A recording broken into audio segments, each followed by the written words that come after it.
Hello students, welcome back to my channel. Robust search point পেজের পক্ষ থেকে সবাইকে জানাই অনেক অনেক শুভেচ্ছা।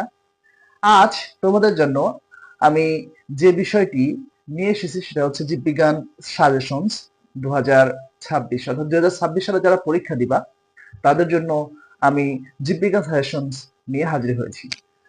ইতিমধ্যে তোমরা জেনে গেছো যে তোমাদের পরীক্ষা হবে হচ্ছে শর্ট সিলেবাসে, অর্থাৎ বইয়ের যে কয়টা অধ্যায় আছে সেই সবগুলো অধ্যায় তোমাদের পড়তে হচ্ছে না।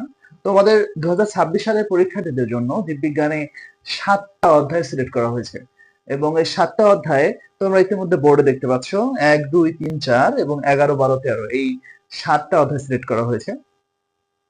যারা সিলেবাস এবং হচ্ছে মানবন্টন সম্পর্কে উদাসীন তারা কিন্তু পরীক্ষায় ভালো ফলাফল খুব কমই করতে পারে। এই জন্যে তোমার সিলেবাস এবং মানবন্টন সম্পর্কে জ্ঞান রাখা খুবই আবশ্যিক।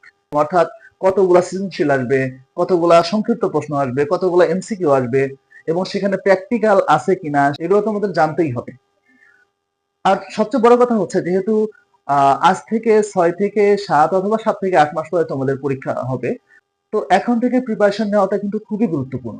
আচ্ছা, মানে জীববিজ্ঞান থেকে যে প্রশ্নটা হবে সে প্রশ্নের আমি একটু আগে বলছি যে অধ্যায় আছে 7টা। তোমরা দেখতে পাচ্ছ সৃজনশীল প্রশ্ন আসবে হচ্ছে 7টা, দিতে হবে হচ্ছে 4টা। সংক্ষিপ্ত আসবে হচ্ছে 7টা, কিন্তু তোমাদের লিখতে হবে হচ্ছে 5টা।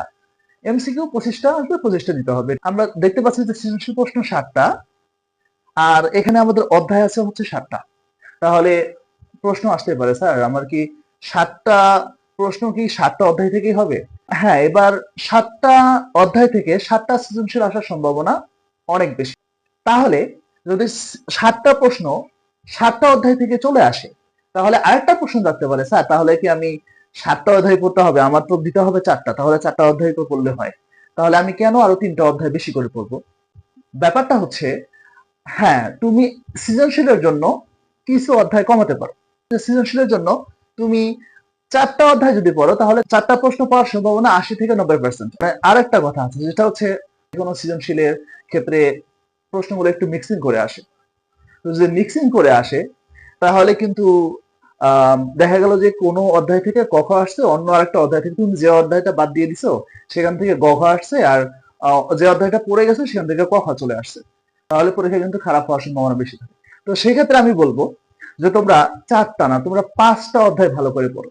5টা অধ্যায় যদি ভালো করে পড়ো তাহলে কিন্তু সৃজনশীল প্রশ্ন তোমরা 4টা অবশ্যই অবশ্যই লিখতে পারবে। এখন আমার কথা হচ্ছে যারা একটু ভালো প্রিপারেশন নিয়েছো আগে থেকেই তাদেরকে আমি বলবো যে তোমরা 7টা অধ্যায় 7টাই